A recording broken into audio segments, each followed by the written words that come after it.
농사는 저는 이렇게 생각합니다. 제가 지금 감히 이렇게 뭐 강의라고 이렇게 서 있긴 하지만 종합예술이라고 생각해요. 실은 농사를 해마다 지으면서 그렇게 많이 변화하지 못해요. 종자 아무리 많이 바꿔도 변화 많이 되지 않고요.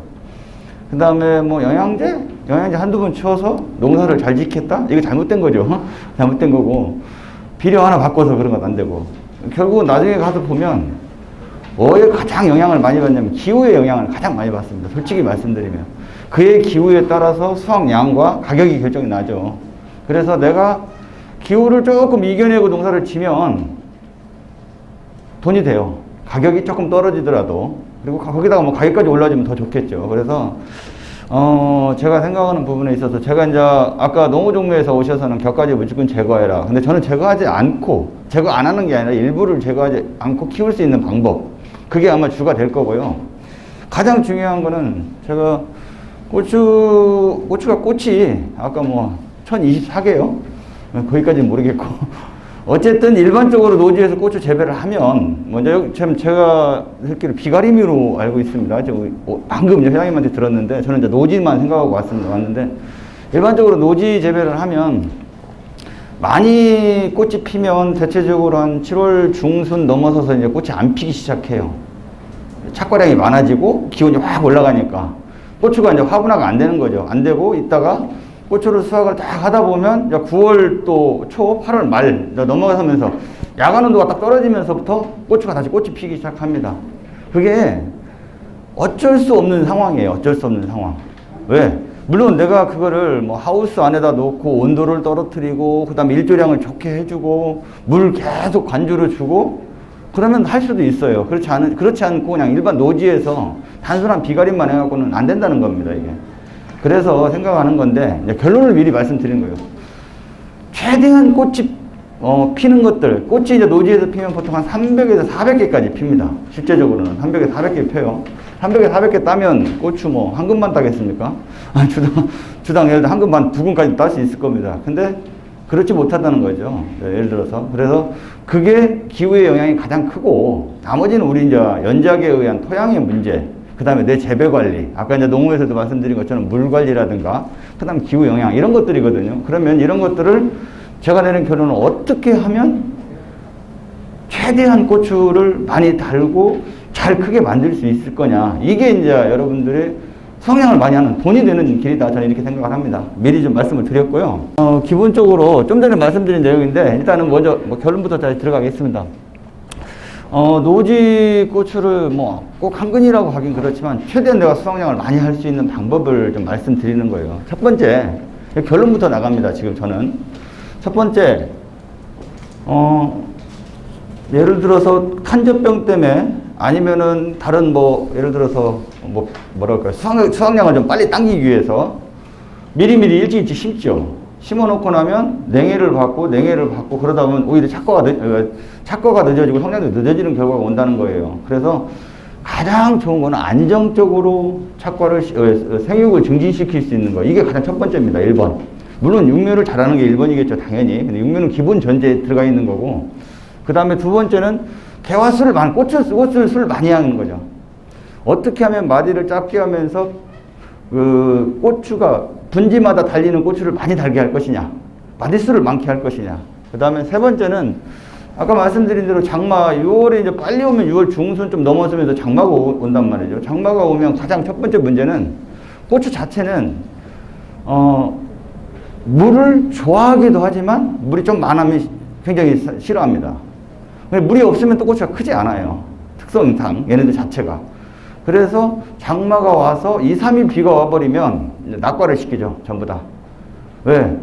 내 뿌리에서 호흡이 안 되고 물만 먹고 비료도 못 먹고 햇빛을 못 보기 때문에 일조량이 떨어지기 시작하니까 다 낙과를 시키는 결과가 온다는 거죠. 그래서 장마, 그 다음에 33도 이상 온도가 올라가게 되면 광합성이 안 돼요. 그럼 또 낙과를 시키거나 고추 비대가 안 된다는 거죠. 개화도 안 되고 이런 결과예요. 그래서 장마와 고온에 대한 문제점. 그 다음 세 번째는 물론 이것도 기후하고 관계 있어요. 석회 결핍이 이제 칼슘 결핍인 건 다 아실 거고, 통상적으로 6월 중순 정도 되죠. 6월 중순 정도 되면 통상적으로 그 탄저병도 아닌 것처럼 사실 까맣게 먹어서 고추 째보면 고추 씨가 이제 까맣게 먹어져 있는 경우가 있어요. 이런 결핍들이 오고 뭐 그 다음에 장마가 오면 이제 그때 또 고추가 빠지기도 하고 뭐 이 사진으로 다시 보여드리겠습니다. 그 다음에 이제 7, 8월 달에 비절 한참 비대 시기에 비대하다가 처음에 앞에 큰 것들 이게 뭐 1번 분지는 아니더라도 2번 분지, 3번 분지, 4번 분지 정도는 어느 정도 잘 커요. 그러다가 5번 정도 되면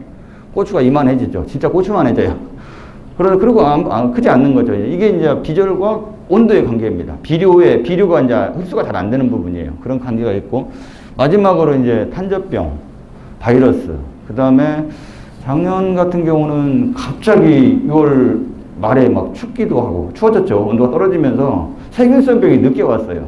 세균성병이 늦게 오면서 막 노랗게 이제 잎들이 낙엽이 진 것들도 많이 있었고요. 그게 이제 기후랑 관계인데, 이 탄저병이나 바이러스나 이런 것들은 이제 물론 내병계들이 많이 나타나서 뭐 요즘 많이 강화가 됐다고는 하지만 그래도 안심할 수 없습니다. 아까 말씀하신 대로 우리가 오미크론처럼 이렇게 변이가 나오는 것처럼 그러기 때문에 그럼 이런 것들을 할 수 있는 방법은 내가 이제 물론 뭐 저는 이제 저희 회사가 비료예요. 비료를 하다 보니까 비료로서 기본적인 거는 식물의 건강 상태입니다. 제가 얘기하는 비료를 이기기 이전에 건강하게 만들고 뿌리가 좋게 만들고 그 다음에 그 기후를 이겨내게 만드는 방법이 실은 농사의 가장 핵심이라고 보시면 됩니다. 새로운 농법은 없습니다. 물론 겨순을 키우고 그 다음에 새순을 이제 예를 들어서 통상적으로 하우스 같으면은 예를 들어 고추뿐만 아니라 다른 작물들도 전부 다 적심을 한 번씩 하죠. 토마토도 마찬가지고 예를 들어 오이도 마찬가지고 오이는 뭐 24, 뭐 토마토는 뭐 8단 뭐 아니면 12단 이런 식으로 적심을 다 합니다. 고추도 마찬가지예요. 하우스에서는 길게 가져가려고 하니까 길게 가져가기 때문에 적심이 좀 필요한 부분이 당연히 필요합니다. 왜? 적심을 하고 밑에서 올라온 고추를 어느 정도 수확해내면 이제 그때 새순이 또 올라오니까 그렇게 해서 이제 수확을 계속 반복하는 거기 때문에 갑니다. 그렇게 하는데 한번 보고요. 일단은 처음부터 다시 이제 시작을 한번 하겠습니다. 수확량을 최대한 극대화, 많이 올리기 위한 방법 중에 가장 기본은 정식에서 활착이 얼마나 잘 되냐입니다. 여기에서부터 미끄러지면 이미 수확 시기가 최소 열흘에서 보름 이상 늦어집니다. 남들보다 수확 시기 자체가. 그리고 거기 늘어지는 정도뿐만 아니라 초기에 아까 얘기했던 1번 분지의 1번과 2번과 다 불량과가 나옵니다. 기형과 형식으로 다 나오는 거죠. 그렇기 때문에 어떻게 하면 조기 딱 심고 나서 얘네들이 바로 활착을 하게 만들 것인가. 통상적으로 가장 기본은 뭡니까? 활착을 시키기 위한 가장 기본은 온도예요, 온도. 온도가 따라주지 않으면 절대 활착을 할 수가 없죠. 그래서 뭐 아까 만상이 이제 서리가 완전히 내리고 나서 심는 것이고 두 번째 가장 중요한 거는 지온입니다, 지온. 밖의 기온도 중요해요. 서리가 내려서 얘가 피해를 보기도 하지만 서리가 내렸는데도 불구하고도 반마다 달라요. 물론 서리가 내리는 위치가 다르기도 하죠. 서리가 머무는 정도에 따라 시간에 따라 다르니까 옆집 아저씨 밭은 구릉이 져서 서리가 잘 못 빠져나가니까 거기에 이제 심하게 맞는 경우가 있고 뭐 그렇지 않은 게 지나가면서 그냥 지나가다 보니까 서리 피해 좀 덜한 데도 있고 하지만 더 중요한 거는 뿌리를 잘 내린 데들은 서리를 이겨냅니다. 어느 정도. 그래서 땅의 지온을 최소한 고추를 심을 때 정도 되면 18도 정도는 잡아줘야 돼요. 원래 15도 이상만 해도 성장은 하는데 약합니다. 그래서 미리 멀칭을 하셔갖고 지온 확보가 가장 중요하다. 심기 전에. 이걸 반드시 하셔야 됩니다. 반드시 하셔야 되고 두 번째는 뭐라고 그럴까? 정답은 없어요. 실은 내가 꽃을 핀 걸 심느냐, 뭐 80일짜리를 심느냐, 85일짜리 심느냐, 90일짜리 심느냐. 심는 건 방법은 실은 원래 노지로 가면서 온도가 좋아지고 성장이 좋아지면은 뭐를 약간 꽃이 핀 놈을 심는 거고 근데 가을에 예를 들어서 이제 가을에 겨울로 들어가잖아요. 겨울로 늦가을에 심으면서 추워진단 말이죠. 추워지면 어린 놈을 심는 거예요. 왜? 추워지면 잘 안 크니까. 조금 어린 모를 한 4, 5일 어린 모를 심어서 빨리 크게 만드는 거죠. 이런 건 그건 이제 기본적으로 다 아시는 상황이기 때문에 예를 들어서 이렇게 말씀을 드리는 거예요. 근데 그럼에도 불구하고 80에서 85일 정도 되는 묘를 심는 게 가장 좋다. 적당한 묘. 그래서 저희가 얘기하는 것은 꽃 봉오리가 맺히거나 꽃이 하나 정도 핀 모종을 심어라. 그렇게 해야만이 너무 웃자라지도 않고 또 너무 억제되지도 않고 그런 걸 말씀을 드리기 위해서 한번 그 일본 꽃이 필 때쯤 딱 그렇게 보시면 될 것 같아요. 그 다음에 두 번째는 뭐 가장 좋은 거는 당연히 뭐 이거는 아시는 내용이지만, 대체적으로 좀 활착이 좀 안 되는 것들을 가서 보면, 물론 지온이 안 잡혀서 그런 경우도 있고, 또 때로는 그 식물의 뿌리, 꽃의 뿌리를 보면 갈색으로 변해 있는 경우들이 많아요. 그런 경우들은 실은 굉장히 활착을 늦게 합니다. 거기다가 지온까지 안 떨어지면 아예 뭐 무슨 일이 여기 뭐 잘못됐나 할 정도로 활착이 안 되는 경우가 많죠. 그래서 그런 부분들을 좀 유념해서 좀 두시면 될 거고, 뭐 모종은 잘 아실 거예요. 혹시 이제 모종을 사서 심으신 분들은 첫 번째 볼 게 하나 있어요. 모종을 딱 보시면 이제 물론 균형되고 볼륨감도 있고 이렇게 딱 사각으로 볼륨감도 있고 잎들이 반질반질하고 이런 거 다 좋지만, 애초에 가장 먼저 보는 것은 떡잎입니다. 떡잎. 우리가 사과에는 또 모엽이라는 게 있어요. 과수에는 모엽이라는 게 처음에 나온 잎을 얘기하는 겁니다. 고추도 마찬가지, 떡잎이죠. 떡잎이 왜 떡잎을 보냐면, 떡잎이 짝짝이거나, 하나는 크고 하나는 작거나, 아니면 노랗거나, 떡잎이 미리 다 쏟아져 버렸거나, 그러면 얘는 뭔가 육묘 과정에서 엄청 스트레스를 받은 겁니다, 이미. 근데 떡잎이 건전하게 있으면 얘는 아주 제대로 잘 키워놓은 거예요. 그렇기 때문에 떡잎의 상태에 따라서 쉽게 얘기해서 고추가 활착하는 데 도움이 많이 되고, 모종도 건전하다 이렇게 보시면 될 거예요. 떡잎만 좋으면 그건 잘 큰 거예요. 그렇게 보시면 되겠습니다. 그 다음에 이제 활착하는 데 아까 말했던 지온 최소 15도인데 가급적이면 한 18도. 근다고 또 뭐 너무 올라가도 안 돼요. 실은 원래 한 24도까지가 이제 한계인데, 통상적으로 한 18에서 22도 정도가 지온이 가장 적당합니다. 적당해서 지온 유지를 못하면 활착은 절대 안 된다. 그래서 그건 명심하시고 지온 확보에 좀 많이 좀 해주시고요. 그 다음에 당연히 뭐 어떤 분들은 이제 노화묘 같은 경우는 뿌리가 너무 상하면 잘라서 심을 수도 있어요. 뿌리를 털어서. 오히려 그게 더 낫습니다. 그래서 잘라서 털어 심는 것이 새 뿌리를 유도하는데 훨씬 좋아요. 자극을 주는 거거든요, 뿌리에. 근데 그렇지 않은 것들은 이제 흙하고 같은 유백색 뿌리들이 있는 것들을 같이 심어주셔야 되고, 뿌리가 완전히 이제 갈색으로 변하는 걸 심는 거예요. 심었다 보니까 활착이 안 돼갖고 이제 이렇게 처음부터 이제 애를 먹죠. 이렇게 되면 통상적으로 아무리 빨라도 10일 이상 늦어집니다. 숫기 자체가. 그냥 멈춰 있는 거예요, 얘는. 기온이 좀 좋으면 그나마 좀 낫을 거고요. 그래서 한번 보시고. 심는 방법은 다 아시는 내용이긴 한데, 그래도 이게 많은 실수들을 많이 하세요. 보시면 이렇게 너무 깊이 심는 것이 가장 큰 문제예요. 큰 문제고, 물론 얕게 심어서 활착만 잘 되고 수분 공급만 잘 해주면 좋은데, 수분 공급이 안 되면 얕게 심는 게 또 문제가 되겠죠. 특히 이제 모래토양 같은 게 더 심하고. 그래서 내가 포트에 있는 상태, 포트 끝이 살짝 잠길 정도로, 그 정도로 심어주는 게 가장 좋습니다. 그래서 심는 왜 그러냐면 이런 문제 때문에 그런 거예요. 여기 보시면 고추든 뭐 토마토든 다 마찬가지입니다. 이게 수분이 쉽게 얘기해서 마디에 이제 줄기 자체에 수분이 계속적으로 유지가 되거나, 그 자체가 아니면 기존에 있는 밑에 뿌리가 안 좋으면 부정근이 나오게 돼 있어요. 우리 이제 허근이라고 그러겠는데, 부정근이 형성이 되면서 위에 뿌리가 형성이 됩니다. 자꾸 나옵니다. 물론 토마토 같은 경우는 어떻게 하면 너무 늙었어요. 뭐가 너무 늙으면 거꾸로 묻어버립니다. 뿌리 자체 마디를 한 두세 마디를 같이 묻어요. 묻어서 거기서 뿌리가 나오게 만들어요. 토마토는 그렇게 해서 같이 묻어서 키우는데, 고추는 묻어서 옆으로 눕힐 수가 없잖아요. 그러다 보니까 고추는 이렇게 심는데 얘가 형성이 되고 나서 어떤 문제점이 생기냐, 뭐 처음에 이제 수분이 유지되다가 나중에 가뭄이 좀 오거나 조금만 수분 공급이 안 되면 얘가 마르게 되겠죠. 마르면 상처가 난 거예요. 상처가 형성되는데, 병원균이 원래 들어갈 때 가장 이제 요즘 흰비단병이라든가 이런 병들이 요즘 좀 생기고 있는데, 생기는 이유가 병원균이 들어갈 때 어떻게 들어가냐면 기공을 통해서 들어가는 게 이제 가장 보편적이긴 해요. 그러나 걔네들도 기공을 통해서 들어가려면 힘들어요. 그러다 보니까 어떻게 상처 부위를 타고 들어가는 게 가장 보편적입니다. 그래서 내가 병원균이 들어오라고 이렇게 심어놓으면 상처를 내는 거하고 똑같다는 얘기예요. 지금은 이제 역병, 내병계들이 있어서 역병은 생기지 않지만, 예를 들어 비단병, 흰비단병이라든가 이런 병들이 이제 생기는 원인들이 이 원인으로 보시면 됩니다. 그래서 가급적이면 포트가 살짝 덮일 정도만 심어줘라. 이게 가장 정상적이다 이렇게 보시면 될 것 같아요. 액티브라는 제품을 이렇게 침지를 했더니 무처리기보다 이제 이렇게 하얀, 액티브에는 인산이라는 물질이 있어요. 인산이라는 물질이 이제 두 가지 역할을 하는데요. 꽃눈분화 역할, 화분화 역할도 하지만, 실은 식물의 뭐랄까요?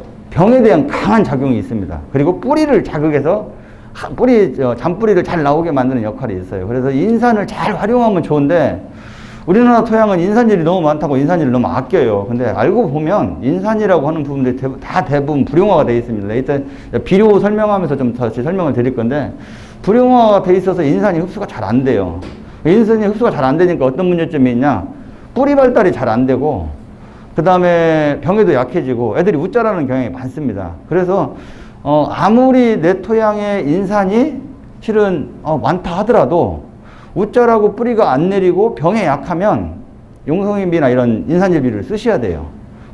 많이 있다 하더라도. 그것들은 왜 많이 있냐면 실제적으로 토양 분석에서 보는 것들은요, 전기전도들을 통해서 봐요. 쉽게 해서 전기 자극을 주면 물에 타서 1대5로 정류수에 타갖고 흙을 넣어놓고 거기에다 전기를 통해 봅니다. 전기를 통해 보면 비료 성분이나 이런 것들이 많으면 전기가 잘 통해요. 그러면 이 비료 성분이 많다고 하고 그 다음에 이제 인산질 분석, 가리질 분석을 하는데 이걸 분석을 해놔도 얘네들이 실은 대부분 다 불용성으로 있어요. 다른 물질들하고 결합되어 있다는 거죠. 결합돼서 있기 때문에 불용화된 인산이 있는 겁니다. 불용화된 인산. 수용화돼야 식물이 흡수할 수 있는데 그러지 못하다 보니까 어떤 식물이 웃자라고 그런 결과가 있습니다. 그래서 육묘상에서 인산이나 저희들 이제 액티브처럼 이런 걸 써보면 확실하게 효과가 좋습니다. 뿌리 발달은 금방 나옵니다. 그래서 안 좋은 경우에 웃자라고 안 좋으면 육묘상에서 한번 액티브를 처리하시면 좋습니다. 이제 오늘의 이제 어떤 메인 주제 내지는 다음 첫 주제 중에 하나가 될 것 같은데요. 제가 올해 이제 초죠. 연초에 3월 달부터 해서 3월 이제 10일부터 고추를 심었어요. 하우스에서 심었습니다. 이중으로 이제 분소수도 안 넣고 그냥 위에 고설로 해서 그냥 일반적으로 자연적으로 최대한 해보려고 심은 거예요. 실험을 한 겁니다. 저희들이. 어떤 실험을 했냐면 첫 번째는 추비를 언제까지 안 줘도 될까? 그 다음에 두 번째는 고추를 얼마나 수확량을 많이 늘릴 수 있을까? 그럼 늘리는 방법 중에 이제 여러 가지를 택해 본 거예요. 어차피 마디수에 고추가 달리기 때문에 마디수를 많이 만들면 되는데 거기에서 개화를 유도시키는 거고요. 두 번째는 어떻게 하면 착과를 잘 시킬 것인가? 이게 문제란 말이죠. 가장 큰 문제예요. 조금만 고추를 많이 달아놓으면 얘네들이 자연적으로 낙과를 시킵니다. 왜 시키겠어요? 못 키우니까 다른 놈들을 낙과를 당연히 시키는 거예요. 그리고 거기에 그라인도 못 키우겠는데 환경이 또 안 좋아지는 거예요. 고온이 되고 일조가 없어지고 물 공급이 잘 안 되고 거기다 비료 공급도 안 되는 거죠. 실은 우리가 사람이 내가 편하려고 고추한테 첫물 수확하고 나서 한 물, 두째 물 수확하고 나서 비료 한번 주고 또 한 두세 물 수확하고 나서 비료 한번 주고 내가 그냥 편하려고 주는 거예요. 실은 잘 생각해보세요. 비료는 어차피 처음에 200평에 20kg를 줬다고 치자고요. 20kg 주면 처음에는 얘네들이 많아요. 200평에 20kg만 주당 예를 들어서 그냥 한 15g 이렇게 준 거예요. 예를 들어 1500포기를 줬다고 싶으면 한 15g 주는데 얘는 처음엔 많습니다. 근데 며칠 지나면 부족해요, 이제. 그리고 또 비료 주면 또 많고 부족하고 이걸 반복하는 거예요. 근데 그래서 하우스는 노지보다 고추 몇 배 이상 더 따죠. 이유가 뭐예요? 물과 비료를 꾸준히 공급해 주니까. 실은 그겁니다. 저희들 아이템이 어떻게 하면 비료를 꾸준히 공급해 줄 수 있겠냐. 어떻게 하면 식물 뿌리가 잘 뻗고 토양 내에서 뿌리 뻗음이 좋고 잘 변해낼 것인가. 그게 기본이 되면 결론이 뭐냐면 기후를 이겨내고 수확량이 자연스럽게 늘어난다는 걸 저희가 말씀드리는 부분이에요. 근데 거기서 좀 더 욕심을 내서 저는 격가지 재배까지 해보자고 한 거예요. 그래서 얘를 사진으로 그대로 보면 저희가 엔텍이라는 비료, 바싹고추라는 6개월짜리 비료예요. 6개월짜리 비료. 그 다음에 하이그릴이라는 미네랄입니다. 밀양요소가 이제 미네랄이 들어간 비료. 물론 여기에 이제 퇴비를 대신한 더블인도 썼어요, 같이. 썼는데 퇴비는 이제 좋은 퇴비를 쓰시는 게 가장 좋은 거고, 좋은 퇴비가 없다면 이제 더블인을 쓰시고 권장드리는데, 이 사진만 보면 뭔지 모르겠어요. 격가지를 제가 7개를 한번 최대 빼봤어요. 7개까지도. 8개도 나와요, 나오기는. 왜 그러냐면은 보통, 우리가 떡잎 있는 자리부터 나오기 시작하거든요. 다 나와요. 세력만 좋으면 나옵니다. 근데 세력이 좋으면 안 나오죠. 날씨가 안 좋으면 활착이 잘하면 더 안 나올 거고. 근데 세력만 좋게 하면 충분히 나옵니다. 그래서 7개까지 빼보면서 과연 얘가 버티는가 한번 보자. 그래서 이게 지금 75일에서 거의 80일 가까이 된 사진이거든요, 현재. 이제 그 사진을 보면서 저희는 이게 막 실험 농장이다 보니까 약해도 내고 뭐 벌레도 진딧물도 생겨갖고 바이러스도 걸려갖고 또 실험해보고 막 그럽니다. 그러다 보니까 이제 제가 75일짜리 사진을 보여드리는데 그나마 건전해서 사진이 조금 그러긴 한데 한번 지켜보겠습니다. 여기 보니까요, 75일 정도 지났는데도 불구하고 밑에 떡잎이 있던 자리에서 새순이 또 이렇게 올라와요. 이 새순이 이렇게 올라온다는 의미는 얘가 굉장히 건강하다는 얘기예요. 고추를 많이 달고도 거기에다가 아랫잎을 보시면 단 노란 점 하나도 없을 정도로 건강하게 키운다는 거죠. 이게 이제 이거의 핵심이에요. 그래서 75일 지났는데도 겨순에서 생장이 좋고요. 맨 하단에 겨순이 좋고 최하위 건전하다. 이거 보시면 되고. 그 다음에 이제 격가지들이 이거 전데요. 이게 이제 1번, 그 다음에 이게 2번, 얘가 3번 이런 식으로 나옵니다. 그리고 겨순에서는 아마 겨순을 재결 안 하신다고 하니까 보통 한 4번째부터 이게 분지가 다시 형성됩니다. 갈라지기 시작해요. 그래서 저희들이 보니까 제가 연구를 하면서 해보니까 많이 따면 겨순을 한 60개 정도까지 수확을 더 할 수 있습니다. 아까 뭐 서너 개는 달려요. 그거는 그냥 일반적으로 재배했을 때 놔뒀을 때 서너 개 달리는 거 두세 개 달립니다. 그 걔네들 커요. 이렇게 커갖고 땅에 툭툭툭 늘어져 있잖아요.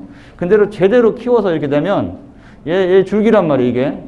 이게 줄기인데 얘네들이 통상적으로 한 7mm, 6mm 이렇게 나옵니다. 두께가 이렇게 나와요. 실제적으로. 그러다 보니까 얘가 커서 오히려 양쪽으로 쭉 벌어질 정도로 큽니다. 벌어질 정도로 커요. 그래서 제가 수확을 최대 많이 한 거는 한 60개 정도, 64개, 뭐 2개 정도까지 수확을 했던 것 같아요. 수확을 했고, 키워냈습니다. 그래서 보시면 되고, 그 다음에 이게 이제 새순이라든가, 딱 보면 알죠? 예를 들어서 7월 중순 딱 넘어가면 새순이 벌써 작아져요. 색깔이 달라집니다. 색깔이. 어떻게 달라집니까? 색깔이 연한 노란색 빛을 띠다가 새순이 너무 진해서 진한 파란색, 진한 녹색으로 바뀌죠. 그러면서 새순이 멈춰요. 그러면 꽃이 없어지기 시작하고 꽃잎의 수가 몇 개예요? 꽃잎이 통상적으로 건강한 애들 한 6개 정도 꽃잎이 갖고 있어요. 6개에서 많은 것들은 7개까지 가지고 있습니다. 근데 꽃잎 수가 이제 5개, 4개로 줄어들기 시작해요. 그러면 얘는 상태가 안 좋다는 거예요, 이미. 근데 그럼에도 불구하고 7월 중순으로 보시면 되는데 그럼에도 불구하고 꽃이 적어지지도 않고 꽃잎 수도 좋고 그 다음에 이런 꽃방이라고 하죠, 위에. 얘네들이 통상적으로 지금 8번째 정도. 그 정도 좀 됩니다. 8번째 정도. 최대 있는 데가 7번째, 8번째 정도 되는데도 그 정도 갖고 있다. 되고.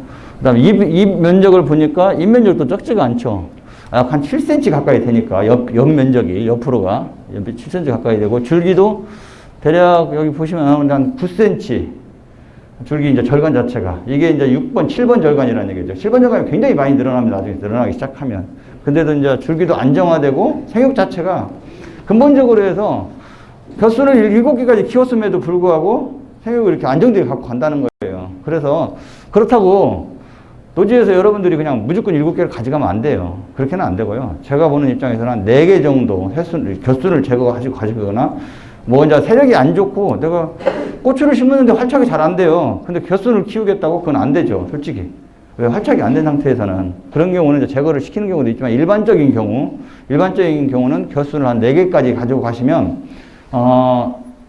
고추를 안정되게도 키우면서 균형 성장을 해서 키우면서 수확량도 늘릴 수 있다. 그래서 한 수확량도 고추를 5, 60개 정도 더 딴다 생각하셔도 충분히 무방합니다. 저희들 실험 결과에 의하면 충분히 그렇게 되고요.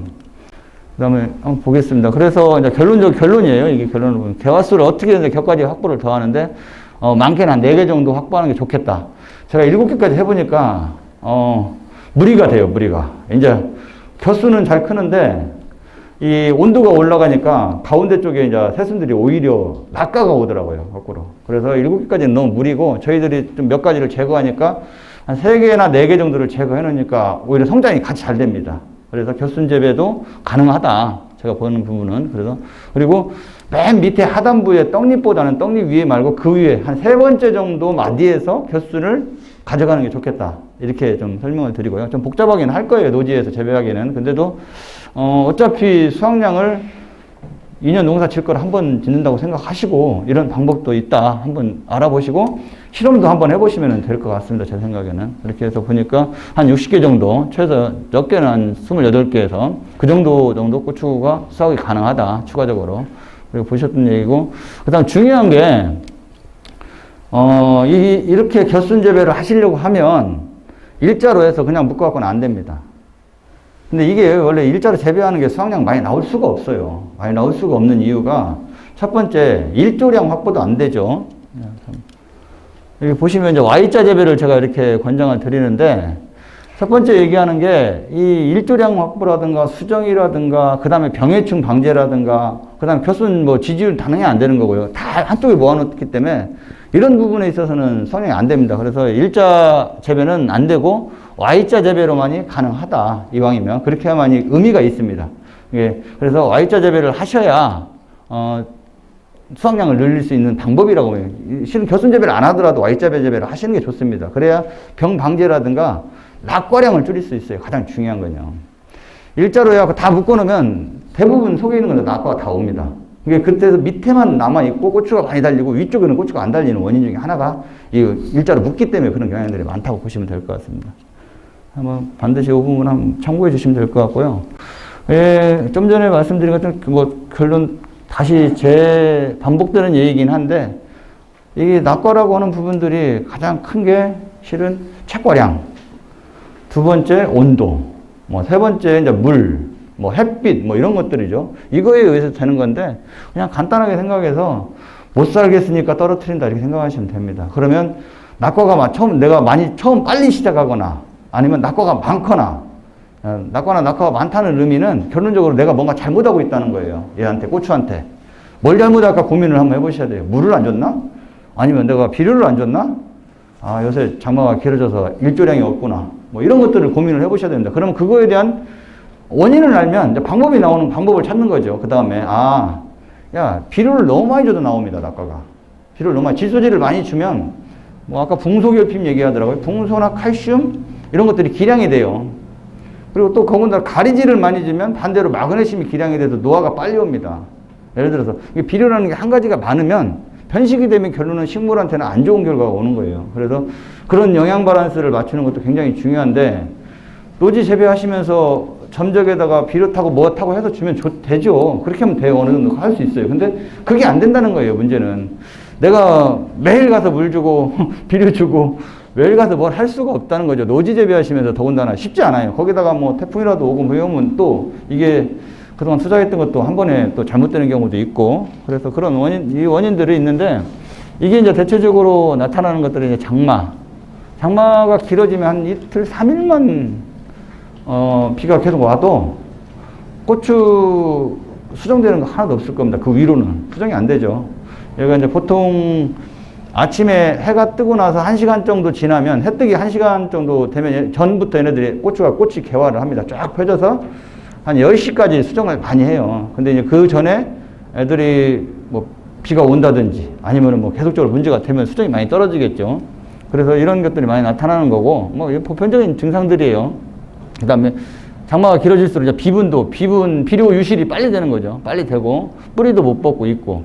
온도 고온인데, 한번 잘 생각해 보시면 그런 거 많을 거예요. 여름에 가보면 고추밭에 전부 다 잎이 쳐져 있죠. 잎이 축축축 늘어져 있잖아요. 고온 되면은. 한 35도 나가면 다 쳐져 있다는 얘기인데, 그 쳐져 있는 이유가, 쳐져 있을 때는 일을 하나도 못 합니다. 일을 하나도 못 해요. 얘네들이 아침에 해가 뜨고 나서 1시간부터 입에서 공장이 돌아가요. 입에서 공장이 막 돌아가서 양분을 합성합니다. 햇빛을 보고 만든 탄수화물을 합성을 막 해서 언제까지 하냐면 보통 1시, 2시까지 보통 많이 해요. 그때까지 하고, 그 이유는 일을 안 해요, 공장이. 쉬어요, 얘네들도. 한마디로 해서 너무 뜨겁고 이제 그동안 많이 저기 했으니까 쉬고 있다가 저녁에 한 7시 정도 되면 이때부터 이제 고추로 양분을 막 보내요, 만든 거를. 막 보내는데 문제는 뭐냐. 야간의 온도가 22도, 24도 막 올라갑니다, 한여름에. 그럼 올라가면 양분 보내던 걸 못 보내고 입으로 뱉어요, 호흡으로. 헛걱거리면서 다 뱉어냅니다.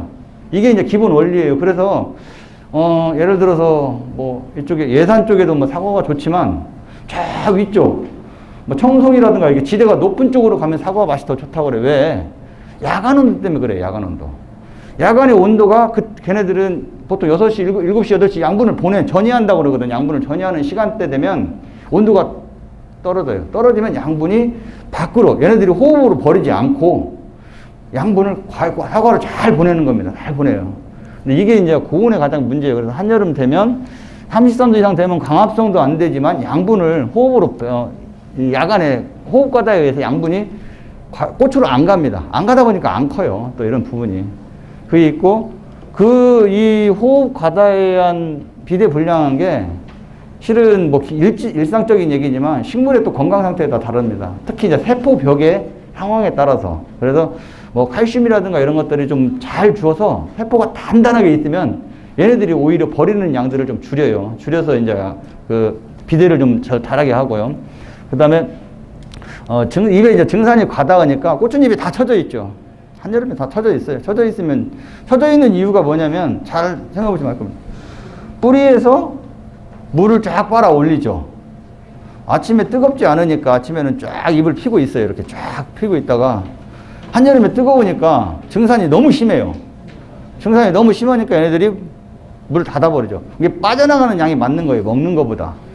빠져나간, 이게 뿌리에서 10개를 먹어서 입에다 딱 팽팽하게 고무장갑에 바람 넣듯이 불어넣으면 입이 판판히 쓰는데 이게 8개밖에 못 먹고 얘는 나가는 건 10개가 나가는 거죠. 빠져나가는 증산작용으로 나가는 자. 우리가 이게 원래 그 습도가 높으면 이슬로 이슬 맺힘이 생기는 거거든요. 근데 습도가 높지 않은 게 낮에는 다 나가버리는 거고. 그래서 얘가 축 처져요, 꽃은잎이 축 처져 있으면 결론은 공장이 멈춰 있다.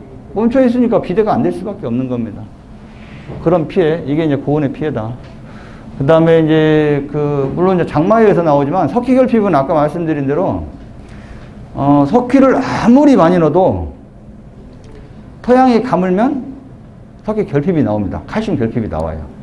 그래서 6월달 장마지기 전에 결핍이 나오는 게 이런 현상이라고 보시면 돼요. 가장 많이 나오는 게. 그래서 아까 뭐 관주로 물 주면 됩니다. 그거는 해결도 되고. 근데 연면 시비를 병행하시는 게 좀 빠를 거예요. 같이 연면 시비 병행하시면 더 좋을 거고. 그 다음에 장마 때 이제 고추 이렇게 빠지는 증상들. 이렇게 이제 고추 꼭다리가 노래지거나, 이거 다 석회 결핍이에요. 끄트리도 마찬가지고. 실은 이 육종이라는 게, 자, 내병계를 만들어 놓으니까 고추가 맵지가 않아요. 크긴 크죠. 근데 또 이런 생리장애가 많이 생겨요. 이게 사람이 인위적으로 육종 재배를 하다 보니까 하나는 좋게 만들지만 다른 게 또 안 좋아지는 게 생기는 거예요. 실은 그런 원인 때문에 어떤 분들은 또 옛날 고추를 선호하시는 분도 계셔요. 실은.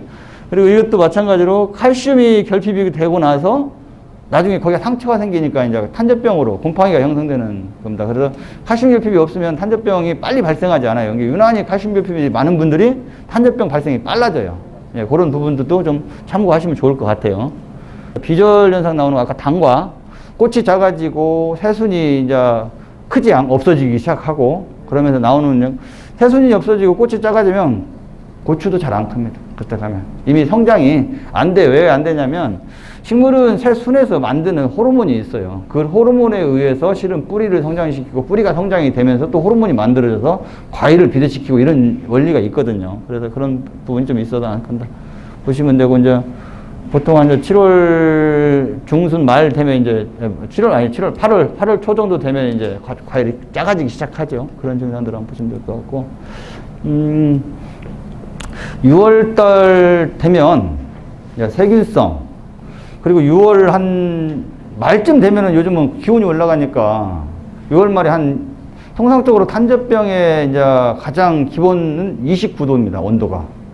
29도 이상이 되고 습도가 8, 90도 이상 되면 탄저병이 생길 수 있는 근본적인 환경이 되는 겁니다. 그 환경이 되기 때문에 요즘은 6월 달에도 탄저병이 나오죠. 6월 말에도. 그렇게 보시면 되고, 그 다음에 바이러스, 이제 진딧물이나 총체에 의해서 이제 뭐 모자이크 내지는 아니면 이제 얼룩 바이러스가 나오기도 하고 그렇습니다. 그래서 이런 것들, 이런 부분들을 어떻게 또 내가 방제를 슬기롭게 하냐에 따라서 수확량에 또 문제가 되는 거죠. 제가 이제 뭐 결론 제품 얘기를 좀 하면요. 뭐 저희 그 재배력에 보면 여러 가지가 써 있긴 한데 좀 그건 솔직히 다 너무 복잡하고 무시하시고 한 이 부분들을 좀 이 세 가지만 기억하셔도 병 예방하고 얘가 이제 한마디로 해서 약은 아니에요. 농약은 아닌데 식물을 강하게 만드는 겁니다. 한마디로 해서. 그리고 기후가 좀 고온이 되더라도 낙과를 안 하고 수정을 잘하게 만드는 제품이라고 보시면 돼요. 그냥 한마디로 말씀드려서 이거를 막 제가 복잡하게 다 설명하기 좀 그렇고요. 써놓고서 준비를 해갖고 왔는데 이 부분들만 이 세 가지만 가지고도 다른 뭐라 그럴까요? 여기에 살충제 정도만 첨가하시면 크게 문제가 없을 겁니다. 아마. 보시면 좀 전에 얘기했던 캔마그와 꽃비만 치셔도 꽃잎의 숫자가 달라요. 여기서 보시면 이게 굉장히 의미 있는 사진이거든요. 얘는 꽃잎이 5개고 얘는 꽃잎이 7개예요. 꽃잎이 7개라는 얘기는 얘가 엄청 성장이 좋다는 거예요. 그럼 얘는 꽃잎이 7개 있는 놈이 수정이 딱 됐어요. 고추가 그냥 물만 줘도 커요. 왜? 이미 얘는 내 사이즈가 그만큼 크게 끓으면 사이즈가 어느 정도 결정이 난 겁니다. 원래 이제 세포 분열이라는 얘기가 있어요. 과수류도 마찬가지고 모든 과일들은 이 세포 분열을 합니다. 세포 분열하는 시기가 언제까지냐면 착과, 꽃이 필 때, 꽃이 피기 시작해서부터 끝나는 시기예요. 착과 시기, 막 착과했을 때까지가 세포 분열을 해요. 세포 분열을 하면 어떻게 되냐? 처음에 고추나 사과나 이런 것들이 길게 커요. 길게. 그러다가 길게 크거나 세포 분열이 딱 끝나고 나면 이제 옆으로 커요. 이제. 근데 이 고추가 처음에 그렇습니다. 그래서 세포 분열이 잘 되면 쪽쪽 빠져요. 쪽쪽. 뭉뚱하게 빠지면 고추가 안 크죠. 당연히 세포 분열이 안 됐기 때문에. 그래서 그런 이 영양 상태와 세포 분열을 하게끔 만들어주는 제품이에요. 그래서 꽃잎에 의해서 고추는 크고 작고 이미 어느 정도 결정이 나 있습니다. 여기서. 이런 고추가 절대 크지 않아요. 나중에 보면. 그래서 그거 좀 한번 보시면 좋을 것 같고요. 이제 지금까지 제가 말씀드린 얘기 중에 영양제도 말씀을 드렸지만 영양제를 한두 번 쓰셔서 농사를 내가 잘 짓겠다? 실은 저도 농사를 짓지만 그건 불가능한 얘기입니다. 불가능한 얘기고 가장 근본적으로 해야 될 거는 밑거름이에요. 저희가 말씀드린. 특히 가장 중요할 거, 저희 비료 안 쓰셔도 상관없어요. 여러분들이 가장 해야 될 게 뭐냐면 완효성 비료를 쓰셔야 돼요. 지금 솔직히 말씀드려서 지금 쓰고 있는 비료들이 벼에는 맞을지 모르겠지만 고추나 일반 원예작물에는 맞지 않아요. 비료 자체가. 자, 이 완효성 비료를 쓰지 않고 격가지를 막 많이 달아갖고 재배하고 그 다음에 고추가 많이 달렸는데 밑에 막 7, 80개 달렸는데 나중에 위에 낙과가 안 되고 이거 안 돼요. 왜 안 되냐? 근본적으로 식물은 비료를 꾸준히 먹을 수 있는 환경이 가장 중요합니다. 물론 거기에 물도 포함해서 물에다가 비료를 말아서 먹으니까요. 자, 식물의 원리가 그렇습니다. 여기 보시면 자, 비료는 이거 보시면 될 것 같고요. 제가 원리를 좀 더블이라는 거는 이제 간단하게 말씀드려서 농축된 퇴비. 근데 얘를 쓰면요 고자리팔이나 이런 게 안 생겨요. 퇴비가 안 썩은 게 완전히 100% 썩었기 때문에 분해가 됐기 때문에 발효가 됐기 때문에 고자리팔이나 이런 것들이 전혀 안 생깁니다. 선충도 안 생기고요. 그래서 얘는 퇴비와 토양 계량제다 이렇게 보시면 될 것 같고요.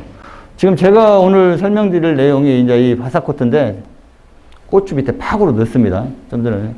근데 얘는 원리를 잠깐 설명드리면 한마디로 축구공에다가 질소인산가리 비료, 칼슘만 빼고 나머지 비료를 다 여기다 넣습니다. 수용성을 넣어서 얘가 물을 먹으면 이 안에 물이 들어가고 되면 얘네들이 녹아갖고 밖으로 나옵니다.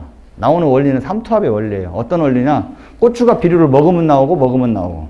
그러다 보니까 고추 뿌리 밑에다가 그냥 넣고 심습니다. 이렇게. 어떻게 심냐면요. 이렇게 심어요. 지금 여기 죄송합니다. 잘 안 보이는데 고추 모종이고 심기 전에 비료를 넣어놓고 손가락으로 한번 살짝 흙으로 살짝 돌려만 줍니다. 그냥 이렇게 뭉쳐있는 비료를 옆으로 이렇게 퍼친다는 느낌으로 그렇게 놓고 심어요. 그러면 감히 제가 말씀드린데 최소 무대도 15%에서 20% 수확량 올릴 수 있습니다.